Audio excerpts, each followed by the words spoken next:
Good afternoon. Welcome to ABC24. I'm Kevin McNamara. First off today, Memphis area middle and high school students got together for the Youth Voices Summit. The summit is held once a year at the Bridges Youth Organization. The goal is for students to talk about the problems they see in the Bluff City and create solutions. Students are grouped by their Shelby County district in hopes of bringing similar issues to the table, but with new solutions. The goal here today is to not only just to amplify youth voices, but come up with better solutions for the youth with the youth. I'm most excited about giving people who haven't done this before or aren't used to talking to elected officials the opportunity to do something that they haven't done before. At the end of the summit, students were able to meet with their city and county leaders to talk about ways their elected officials can make a difference. Tonight at 10 p.m. on ABC24, we'll share the issues young people want their elected officials to tackle first. Speaking of MPD, they held their annual hiring expo at their downtown headquarters, inviting Memphians who feel called to serve their communities through law enforcement. People were able to take the first steps in the hiring and testing process in order to push the application forward faster. We're always trying to bridge the gap between police and community and making ourselves available and tangible so we can talk on a non-law enforcement level. It always bridges that gap to make sure, hey, we're human, you're human, and we want to work with you to make the city better. MPD says they have had over 80 people come out and start the process of joining the department. They say they have no cap when it comes to hiring officers, so they're encouraging everyone who feels like they have the heart to join in to look at what MPD is offering.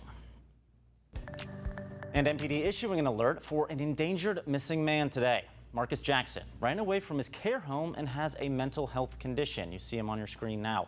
He lives in Northeast Memphis, so if you see him, contact the Missing Persons Bureau at 901-545-2677. And unfortunately, another alert for an endangered adult. Sean Liptak was last seen in Germantown Parkway and the Wolf Creek Parkway area. MPD says he cannot take care of himself. Again, if you see him, call the Missing Persons Bureau at 901-545-2677.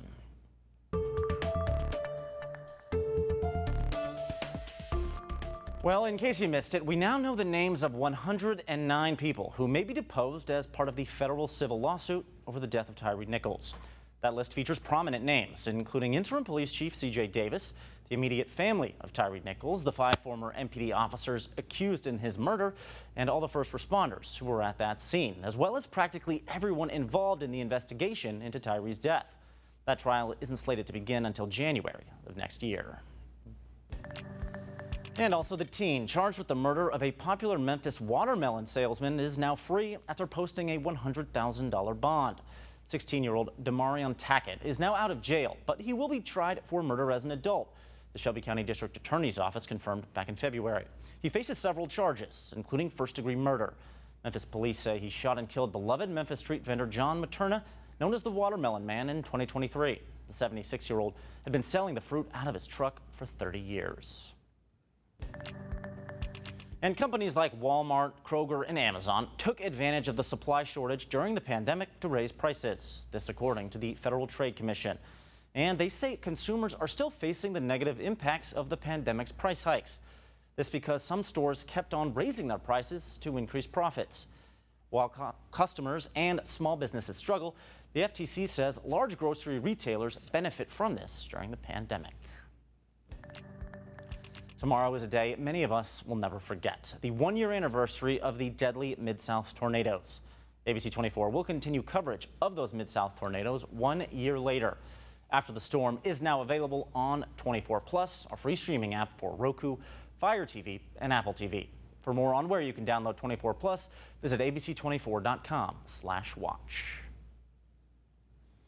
And now we're taking a look at that eclipse countdown. We've got 8 days, 20 hours, 35 minutes, and 44 seconds. Got to keep counting. It's coming down one at a time. We'll be covering it here on ABC24 and CW30. I've got meteorologist Corey Smith joining me now. Corey, I know we were just talking about, you're a little bit concerned about our ability to see the eclipse when it comes up. Yeah, you know, the eclipse is happening regardless of what the weather is happening. But this whole time that we've been telling you about it, the weather is the one thing that could get in the way. Right now, we're just watching an an active pattern that we've been seeing. The question is, does that continue into April 8th? So this is the thoughts right now. We'll get a little bit of a clearer understanding, but things are leaning a little bit cloudier. That doesn't mean that we're not going to see the eclipse here in the Mid-South, but something we will be watching for sure over the next 7 to 8 days. Let's take a look at the weather right now, because clear conditions across the Mid-South today led to 77 degrees as our official high in Memphis. Overall, a very nice day for sure. You can see across the region not much going on. We have high pressure in place, and that has led to very quiet weather today and warm as well. 78 currently in Truman, 75 in Memphis, 76 in Holly Springs, and we're at 77 currently in Oxford.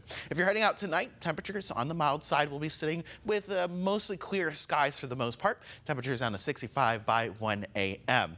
Of course, tomorrow, Easter Sunday, a lot of people spending time outside this weekend. Easter egg hunts, you got Sunday brunch coming up tomorrow, and the good news is the weather will be nice. We will be sitting in the 70s by the time we get into the afternoon. Mostly cloudy skies, so a little bit cloudier than what we saw today, but for the most part, we're looking at dry conditions, so no rain expected to really get in the way. And you'll see that here in our hour-by-hour forecast.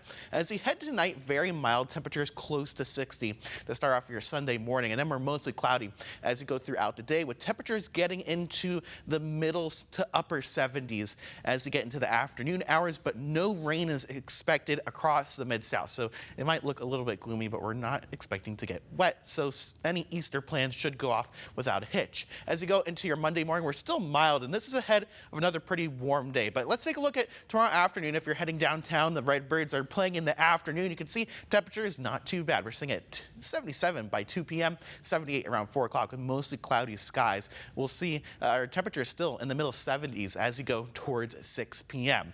Looking forward, we have high pressure in place right now. That's going to continue through late Monday when we watch our next system moving through an area of low pressure out towards the west. That is going to bring us our next rain chance. Very early, it looks like on Tuesday morning, we'll see some showers and storms moving across the Mid-South. It does look like there's a severe weather threat with this system, but it's going to be mainly west of our viewing area. You can see there is a marginal risk included along and west really of the Mississippi River, but right now I'm really not too concerned about seeing severe weather with what moves through. So 78 degrees is going to be our official high on Easter Sunday. Mostly cloudy skies are up to 79 on Monday with showers and storms potentially early Tuesday morning. After that, we are cooler, temperatures in the 60s as we go into the middle of next week as sunshine returns. All right, thanks, Corey. Check this out. Tomorrow is Easter, so yesterday, Memphis Sports Event Center had its Easter egg extravaganza. There was face painting, bouncy houses, and art supplies to make drawing or to even decorate your own eggs. Children of all ages enjoyed the festivities. Who doesn't love a good Easter egg hunt? Of course, tomorrow is Easter, and there will be a ton of events here in Memphis to celebrate it. This Sunday, tomorrow, celebrate with AutoZone Park and the Memphis Redbirds. Kids can join the hunt on the outfield, and there will be merch giveaways as well as a brunch. Or you could have lunch on a Mississippi riverboat. The cruise offers live blues, but keep in mind that reservations are required and boarding starts at 12. And if you would rather simply celebrate spring, how about touring the spring blooms at the Memphis Botanic Garden? Seasonal flowers are now available for free entry, plus there will be food trucks. Gotta have a good food truck at your Easter celebration. Oh yeah, and so the interesting thing about this Easter is it's a little bit earlier. Normally it's in April. Yeah, just very early. Feels like April tomorrow. Temperatures upper 70s, so that is the good news. Gonna be a gorgeous day. I'm looking forward to it. There's gonna be a lot of sundresses, a lot of people out and about. Happy Easter to all of you out there if you're celebrating. Thank you for joining us on this special edition of ABC24. We'll see you at 10.